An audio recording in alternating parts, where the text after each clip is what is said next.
Okay, so special episode tayo since this is love month, no? Alamin natin, ano ba yung mga mensahe na meron sa puso't isipan nila na hindi pa nababanggit sa'yo. And then, this is a general reading. So, 3897, 3898, and 3899. Ayun, yung kodigo ko. Kukuha tayo dito ng tatlo. Kung gusto nyo talagang magpabook ng full private reading, message na po kayo at gawin nyo ngayon yan. Kasi mamayang gabi, first Friday na. Okay? Kuha tayo dito, isa, unang mensahe. Missing you. Ah! Pangalawa, uy. Playing games. Hala, lumabas. And pangatlo, mother wounds. Sinasabi ko na. Panoorin nyo yung healthy reading, no? Yung healthy reading at saka yung daily episode natin. Ngayon ko sasabihin sa inyo.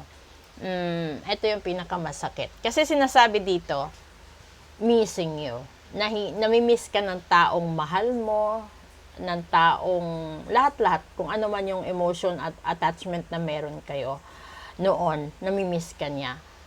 At yung sinasabi dito na vision sa daily reading, katapat ng playing games, ibig sabihin, para sa kanya, ito ay isang laro, ito ay isang pakikisama lang, ito ay isang pang-aagaw lang ng atensyon. Ibig sabihin, itong taong ito, hindi niya naranasan magkaroon ng taong kusang nagmahal sa kanya. Lahat sa kanya sapilitan, lahat sa kanya obligado. So, ito yung tipo ng tao na siguro nung kabataan, hindi niya naranasan na magkaroon ng buong suporta ng pamilya.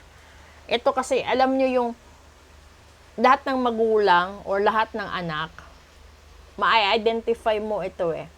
Kung ikaw yung tipo ng anak na punong-puno ka ng atensyon ng magulang mo, relatives mo, kahit sino sa paligid mo na mahal ka nila, kahit hindi mo kadugo, basta mahal ka, mamimiss mo yon.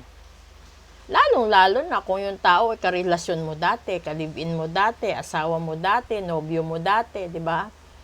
And then, along the way, habang nai-experience mo itong pinaglalaroan ng damdamin mo, pinaglalaroan ang buhay mo, may isang inang nasasaktan.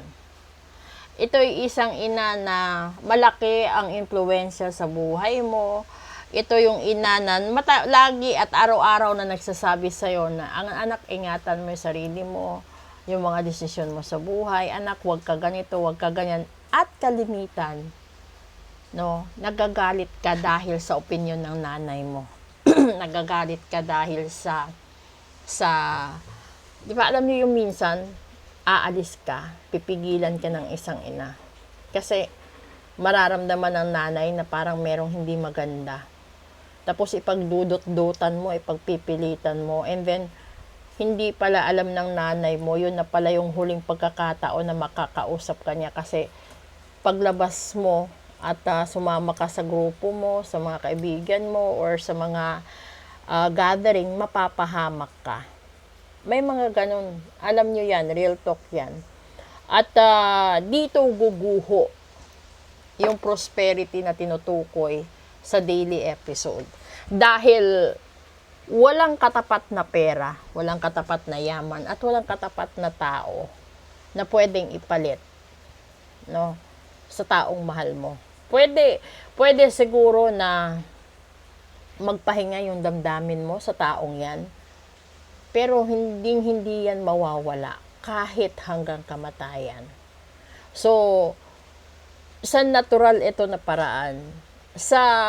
Kung ito naman ay pakikialaman ng ritual, ng love spell, kulam, gayuma, ito yung panahon na magtataka ka.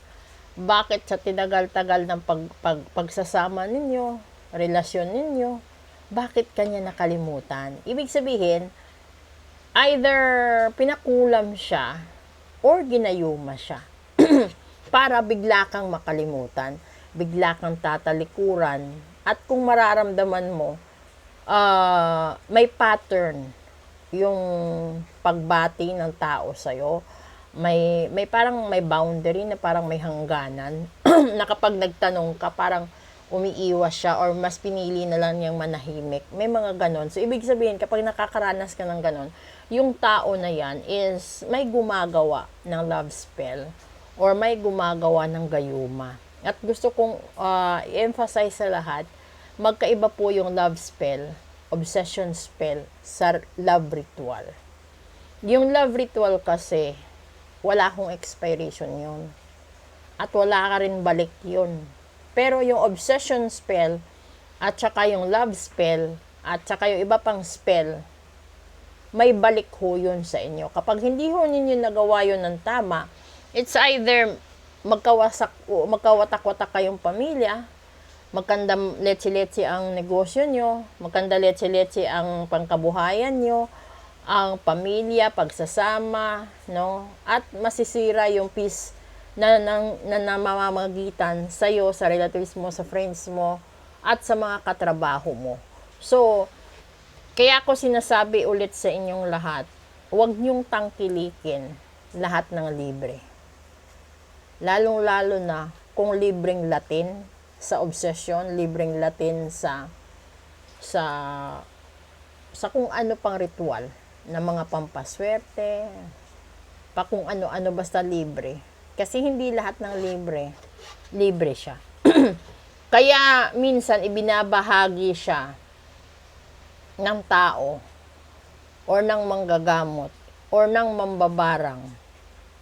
Kasi may quota yan. Parang alam niyo yung sales representative. Kapag sales rep ka, may quota ka kada buwan.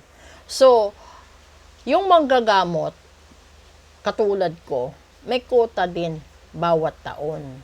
So, kung hindi mo ma-hit yung quota mo, magkakasakit ka, mamalasin ka, ganun. So, yung manggagamot na nakikita ninyong nagbibigay ng libre, no, lalong-lalo na yung mga pampaswerte, pampapabalik, pampapa-obsess, mga Latin na libre. Dahil doon sila nakakahatak ng energy na kung sino ang gagamit nun, counted doon sa quota nila. So, kung yung quota nila, halimbawa, sa isang taon is makakuha sila ng 250,000 na tao na gagamit ng ritual na yon para maisalba sila. At kayo naman ay susuporta, siya yung binuhay nyo at hindi kayo. Dahil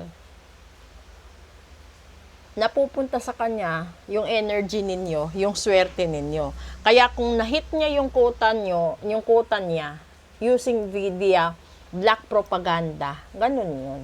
Kasi yung totoong ritual, hindi madali. At yung totoong ritual, never naging libre. Kapag walang expiration ang gusto mo, hindi siya libre. So, lahat ng libre, may expiration na, may balik pa. So, kapag nagbato ka ng bola, hindi mo naman alam kung saan siya babalik, di ba? Ganun din sa mga libreng spell, libreng kung ano-anong libreng nakikita ninyo sa TikTok or sa ibang social media platforms. May balik yan. So, posible na yung balik is sa kalusugan mo, anak mo, asawa mo, negosyo, trabaho, o kahit sa mga alaga mong hayop, o kahit sa mga kaibigan mo. Ganun yung tama doon. Hindi mo alam kung ilan yung matatamaan sa mga mali mong ginagawa. Kasi hindi lahat ng libre at hindi lahat ng Latin akma sa energy ng bawat isa. Para lang siyang missing piece na puzzle. Uubra lang siya sa tao na sukat at swak yung vibration. Katulad din po yan ng pagkain, hindi lahat mahilig sa spicy, hindi rin lahat mahilig sa sweet. So, ganon din po ang ritual. Lahat ng libre, hindi po pwede at hindi po maganda. Maraming salamat po. Proceed po tayo sa daily episode.